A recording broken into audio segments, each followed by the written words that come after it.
ان سے اپنی ماں کے لیے چادر مانگنا، وہ ضرور دیں گی۔ بچے نے آنسو پوچھے اور گھر کی طرف چل دیا۔ ماں کے پاس گیا، بیٹے کو اس حالت میں دیکھ کر اس کی ماں بے حد روئی، اسے گھر لے آئی اور گھر لے جا کر اسے نہلایا، خون صاف کیا اور زخموں پر مرہم لگایا۔ میں نے تجھے منع کیا تھا نا کہ چچا تجھے کچھ نہیں دے گا۔ بیٹے نے کہا، ماں میں اب کسی اور کے پاس جاؤں گا، اگر مجھے اجازت دو وہ مجھے چادر ضرور دیں گے۔ ماں نے کہا، کون ہے بیٹا؟ بیٹا بولا، محمد صلی اللہ علیہ وسلم۔ ماں نے بیٹے کو دھکے سے پیچھے کیا اور بولی، اب اس گھر میں دوبارہ محمد کا نام نہیں لیا جائے گا۔ تمہیں پتا ہے بیٹا وہ جادوگر ہے، ساحر ہے، مجنوں ہے، تو اس کے پاس ہرگز نہیں جائے گا۔ اللہ تعالیٰ نے اس بات کا ذکر قرآن پاک کے 27ویں پارے میں فرمایا ہے کہ لوگوں نے میرے نبی کو مجنوں، ساحر اور جادوگر پکارا۔ بیٹے نے کہا، ماں میں ان کا پتہ کر کے آیا ہوں، مجھے ایک بار ان کے پاس جانے کی اجازت دو۔ ماں نے بڑی مشکل سے اجازت دے دی۔ یہ ماں اور بیٹا دونوں مشرکین تھے۔ بیٹا خانہ کعبہ کی طرف بڑھا۔ خانہ کعبہ پہنچ کر اندر داخل ہوا تو دیکھا کہ بہت سے لوگ کھڑے ہیں۔ بچے کو پہلے والا منظر یاد آ گیا۔ بچے کی ہمت نہ ہوئی کہ کسی سے پوچھے کہ محمد صلی اللہ علیہ وسلم کون ہے۔ بچہ دور کھڑا دیکھتا رہا، پھر اس نے کعبہ کے گرد چکر لگانا شروع کر دیا۔ چلتا رہا اور دیکھتا رہا، پھر ایک شخص پر نظر پڑی تو وہ بچہ کہتا ہے کہ میں ان کو دیکھتے ہی سمجھ گیا کہ یہی محمد صلی اللہ علیہ وسلم ہے۔ ان کے چہرے پر نور ہی نور تھا، وہ خاموشی سے نظریں جھکائے بیٹھے تھے۔ بچہ ان کے قریب گیا اور آہستہ سے کندھے پر ہاتھ رکھا اور بولا، محمد صلی اللہ علیہ وسلم۔ آپ صلی اللہ علیہ وسلم نے پیچھے مڑ کر دیکھا اور کہا، کون؟ بچہ ایک دم گھبرا گیا اور روتے ہوئے کہنے لگا، میں ایک یتیم ہوں، میری ماں بیوہ ہے اور مجھے میری ماں کے لیے ایک چادر چاہیے۔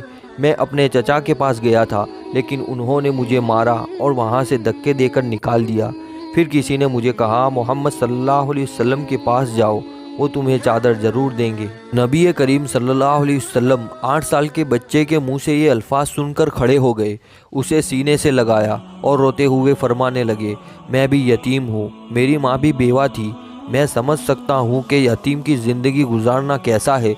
آپ روتے رہے اور بچے کے سر پر ہاتھ پھیرتے رہے، اسے پیار کیا اور کندھے پر سے چادر اتار کر اسے دے دی اور فرمایا، یہ لو چادر اور اپنی ماں کو دے دینا۔ پھر فرمانے لگے، بیٹا اگر اس کے بعد بھی کچھ چاہیے ہو تو میرے پاس آ جانا، میں تمہیں ضرور دوں گا۔ سبحان اللہ۔ اللہ تعالیٰ نے اس بچے کو اس کی ماں کے لیے دنیا کی سب سے خوبصورت چادر عطا فرمائی۔ اس واقعے سے ماں اور بیٹے کی محبت تو پتہ چلتی ہے، ساتھ ہی ساتھ ہمارے نبی کریم صلی اللہ علیہ وسلم کا حسن سلوک بھی معلوم ہوتا ہے۔ جو یہ نہیں پوچھتے مانگنے والا مسلمان ہے یا نہیں، کلمہ پڑھتا ہے یا نہیں، بلکہ صرف انسانیت کے رشتے سے ہی اتنے پیار اور محبت سے ملتے ہیں، یہی ہم کو ہمارا دین سکھاتا ہے۔ کسی یتیم اور بیوہ کی مدد کرنا کتنا نیک عمل ہے۔ بے شک مسلمان یہ نہیں دیکھتا کہ یہ مسلم ہے یا غیر مسلم ہے، ضرورت ہو تو ان کو ہر طریقے سے مدد کرتا ہے۔ جیسے نبی اکرم صلی اللہ علیہ وسلم نے وہ بچے سے یہ نہیں پوچھا کہ تم مسلمان ہو یا مشرک ہو، وہ بچے کی مدد کر دیا۔ اور وہ بچے جب اپنی ماں کے پاس نبی اکرم صلی اللہ علیہ وسلم کا نام لیے تو بچے کی ماں کیسے بچے کو پیچھے ڈھکیل دی اور بولی وہ جادوگر ہے۔ لیکن نبی اکرم صلی اللہ علیہ وسلم کے بارے میں وہ کیا جانتی تھی؟ آپ لوگ تو جانتے ہی ہوں گے، ایک کوڑا پھینکتی تھی ایک بوڑھی عورت نبی اکرم صلی اللہ علیہ وسلم کے اوپر جب راستے سے گزرتے تھے۔ نبی اکرم صلی اللہ علیہ وسلم ان کو جب ایک دن نہیں دیکھے تو ان کی عیادت کے لیے گئے، ان سے ملنے کے لیے گئے۔ ہم لوگوں کے لیے، ہم لوگ جو ان کو امت میں پیدا ہوئے ہیں، ہم لوگوں کے لیے وہ ایک مثال ہے۔ نبی اکرم صلی اللہ علیہ وسلم کی زندگی سے ہم لوگ کو بہت ہی کچھ سیکھنے کو ملتا ہے۔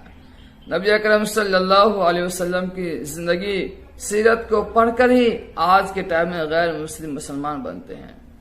آپ سبھی سے گزارش ہے، نبی اکرم صلی اللہ علیہ وسلم کو سیرت کو پڑھے، نبی صلی اللہ علیہ وسلم کے زندگی کو پڑھے، آپ کی زندگی بدل جائے گی۔